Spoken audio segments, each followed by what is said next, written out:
Well, hello there, everyone. And I'm Jeff Beaver, and this is the guy behind me is Wally, and we're coming from you from Beaver's Workshop. And in today's episode, I'm introducing you to 6 exotic woods that I have worked with and still work with, making my pins and charcuterie boards and cutting boards. Um, so, further ado, let's get into discussing about exotic woods and where they come from. Because, like at some of my events and stuff like that, people will ask me, well, where does that wood come from? And what uh, type of wood is it hard or soft? Or is it uh, sappy and stuff like that? So, further ado, let's get into discussing the 6 types of woods or exotic woods that I have worked with and that I have here to show for you today. And the first wood that I've want to introduce you to is I'm allergic to it, but I still work with it because I have protective gear and I take precautions. But you know, it's a great wood, and so further ado, let's get into talking about it. And this wood is called Padauk, and that's spelled Padauk, Padauk. And Padauk wood is sourced from the tropical forest of Africa and Southeast Asia. Again, that's from Africa and Southeast East Asia.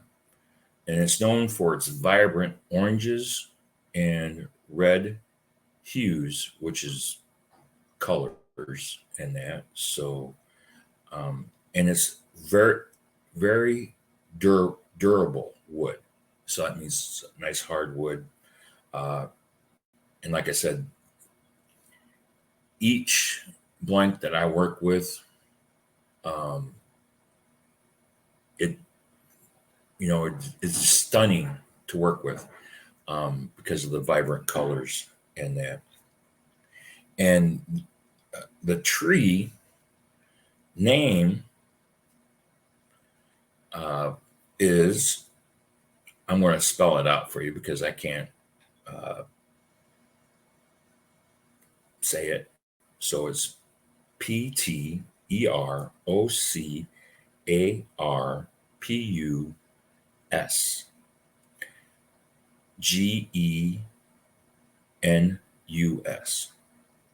Padauk, and that. And so, like, I mean, I can touch it. I don't get any uh, allergic reaction to it until I start turning it. And how I found out that I was allergic to this was the first time I worked with it. After I was done finishing it and that, went up, cleaned up, and then went to sleep. Woke up the next day, and my eyes were all gummy and full of gunk. So they were shut. So I had to wash, clean up, and then I was kind of scared there for a minute. Then, but it didn't burn. So um, it's like I said, it's a very fine wood, very vibrant colors, and because it's darker and that, I tend to use like chrome finish on some of my pins, gold, because the facets make the wood pop, you know, and depending on where you get it from, you know, you might get some grains where you see a little red or orange uh, within the grains of the wood and that. And that's Padauk in that. And like I said, it comes from the tropical forest from Africa and Southeast Asia in that. And believe me, I'm allergic to it. And since then, I've incorporated air ventilation mask. I wear long sleeve shirt down to my just above my wrists, and I wear sleep or fingerless gloves, and that just to keep down on the reaction, and that so I don't get too bad, um, and that so going on to the next wood that I have, and this is zebra wood, and that and there it originates from the tropical forest of West Africa, and it's known for its striped grain and rich brown, golden brown colors, and that. So, like you see, you know, you can see the grain, you know, the brown, the dark, and that. It's like I said, it's just amazing wood. It's fun to work with, and that. And like I said, hardwood, so use it. I tend to uh, dulls my chisels little bit, so I each after each use, I sharpen my chisels. Or if I'm using a carbide, you know, you just move it a little bit, and once you're done with the carbide, you just take the blade off and you polish it or sharpen it, and then you put it back on your chisel and that. And like I said, this zebra wood comes from the tropical forest of West Africa and that. So, and I guess that's why they got the name zebra, because of the dark stripes in the grains and that. And like they say, each wood is like a fingerprint. Not one's alike. You can, like for me, when I make my pens, I can make, like say I'm doing a Victorian pen in that. Um, I can do two or three zebra wood with that style of pen, and each one is different because of the grains, the grain in the wood and that. So it's like a fingerprint. Each one comes out different and amazing and that. And so we'll get on to our next wood is called Cocobola and that. And that comes from the tropical rainforests of Central America, particularly in Nicaragua and Costa Rica and that. So here's Cocobola. It's a real dark uh, brown and that hardwood and that, and it's has a little reddish to it depending on where you get it from and that. And like they said, it is a prized hardwood and that. So, and the tree that it comes from, it's spelled DALBERGIARETUSA.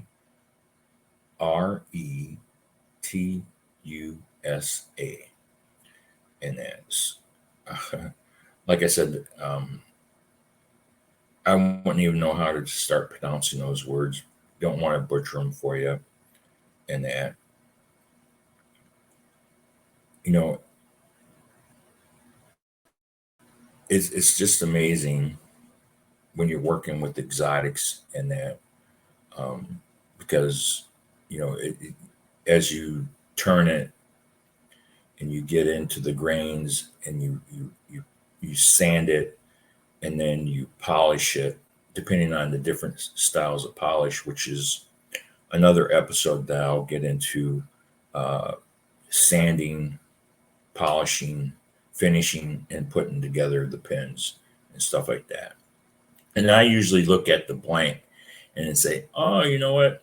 I think this blank would go good with Civil War ink pen, and that, depending on the style, if it comes in antique pewter or antique brass or gold, and that, or 24 karat gold, and that, depending, because like I said, the darker the wood, you want the lighter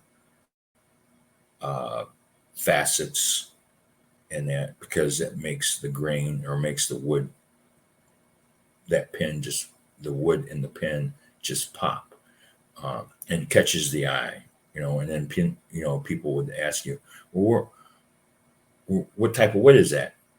And hopefully I can explain to you guys in that, and find, that way, when you say Coca-Cola, it comes from Central America, Nicaragua, and Costa Rica, and that, and it is, like I said, it's amazing wood to work with, and that, and like I said, it's a hardwood too.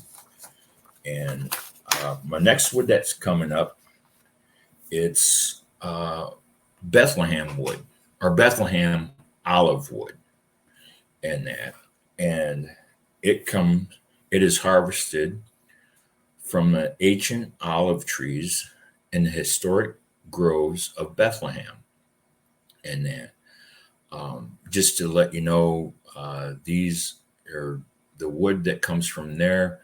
It is strictly harvested, it's harvested from when they're pruning the trees, or I guess shaping the trees, and that, so they're not just cutting them down just to sell the wood.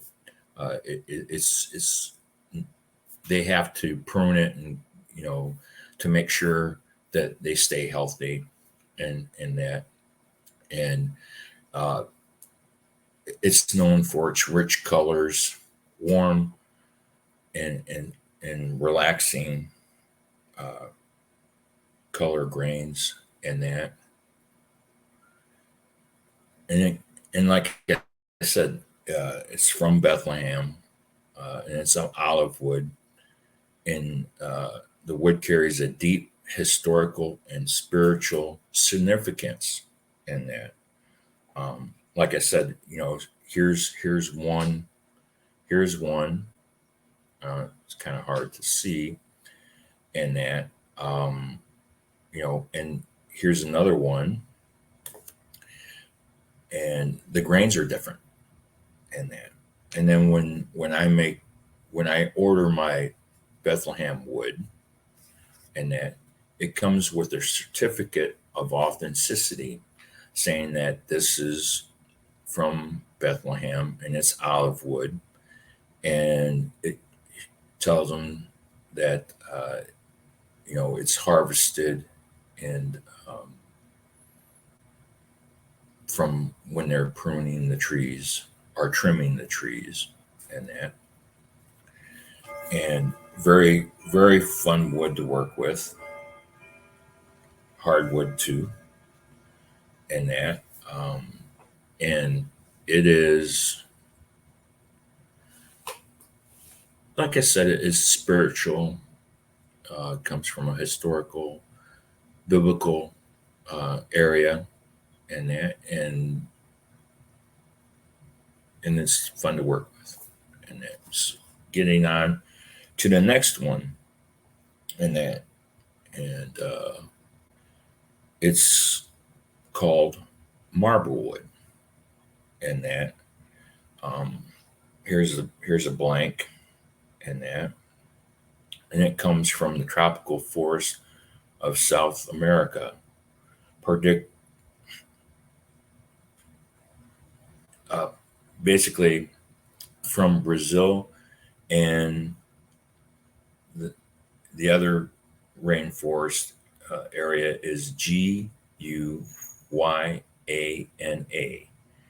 and it's harvested from the tree named Zygia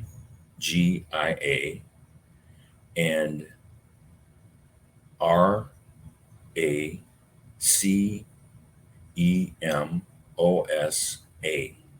tree. The marblewood is prized for its striking marble-like grains, patterns, rich, coordinating colors, and that. And I think what they meant by, how you get like a marble countertop and stuff like that, where you get the different, like a white and gray grains, like it's a white marble and it has gray grains going through it. And same thing with the marble or the marble wood, and that is that you have the lighter ones, and then you have the darker streaks that go through it. It almost looks like zebra wood, but it's not. And then, so because I sometimes tend to get those mixed up, and it is kind of hard. So that's why I mark my packages. If it's a zebra wood, if it's marble wood, like Paduke and Cocobolo, Kingswood, and that it's a darker solid grains, and sometimes you can even mix it up with some of the American hardwoods, like your black walnut, your white oak, your red oak, and even rye oak, and that. So I guess when I order my wood, it's and it comes in their packages and stuff like that. It's on the distributors to let you know or what style or what type of exotic woods that you're getting, and that. And the sixth and last one that I got going here is called Purple Heart, and that.